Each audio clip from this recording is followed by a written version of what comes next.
Tonight, we go on the air. Intensifying missile attacks are pounding the Gaza Strip, part of an escalating conflict that has the world holding its breath, fearing a new war in the Middle East could erupt at any moment. Tensions between the Israelis and Palestinians are threatening to boil over in a region still destabilized from the Arab Spring. ABC's global affairs anchor Christiane Amanpour reports from a Middle East on the brink.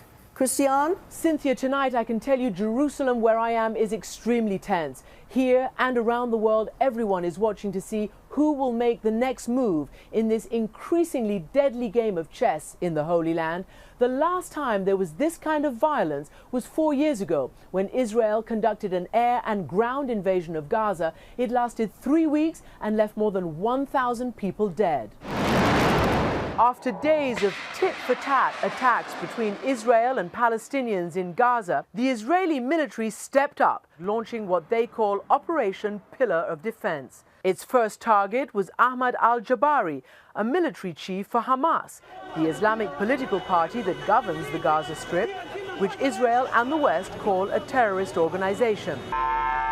The Israeli Defense Forces proudly hailed his assassination, releasing this poster. But his death was just the beginning.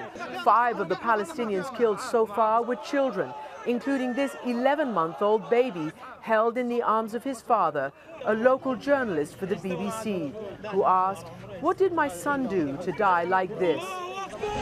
This morning, a Hamas leader vowed revenge, telling reporters Israel started this war, but they will never know its end. Our rockets will hit Tel Aviv. We have a plan in place and they will regret what they did. And Hamas made good on that threat, launching a rocket attack on Tel Aviv, Israel's largest city, where residents crouched in fear. Tonight, Israeli troops were seen making their way to the Gaza border, a grim indication that a ground war may be next. This battle, which is playing out against the background of an impending election in Israel, is the worst fighting the region has seen in years. The last time rockets threatened Tel Aviv was during the 1991 Gulf War, when Saddam Hussein's Scud missiles hit the city. And tonight, tensions inside Gaza remain high, as my colleague Alex Marquardt found out. The distinct mushroom cloud of an Israeli missile strike met us as we arrived in Gaza at sunset. It's eerily quiet here. Of all my trips to Gaza, this is definitely the quietest I've seen it. Very few people in the streets. All the homes and shops are closed up. Everyone seems to be hunkered down inside. For good reason. Israel has so far targeted 300 sites in Gaza. The missiles rain down with loud thuds if they're far away, deafening booms if they're close.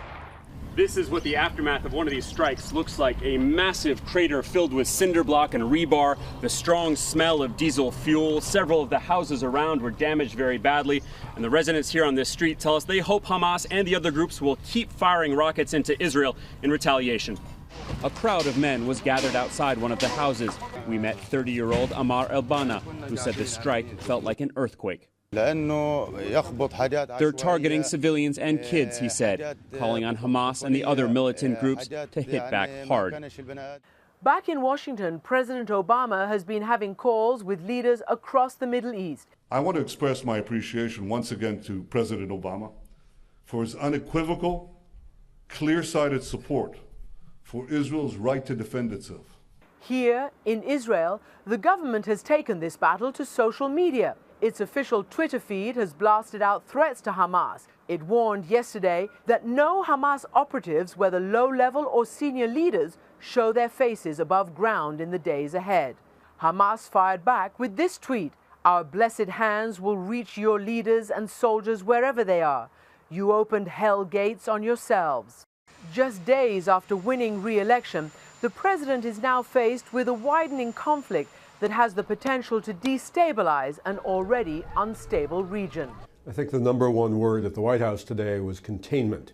They want to contain this crisis because they can imagine scenarios where it gets much more out of control than it has already. This is the first Israel-Palestinian conflict of the new Middle East. The Arab Spring has raised all sorts of new questions for the United States. For instance, its friend Egypt used to be able to keep the peace in this region. Will Egypt's new Islamist president do the same? And of course, the Arab Spring means that Arab allies are now much more answerable to their own street, their own people. So of course, in the United States and here in the region, everyone is hoping this is over quickly. No one can afford a wider war.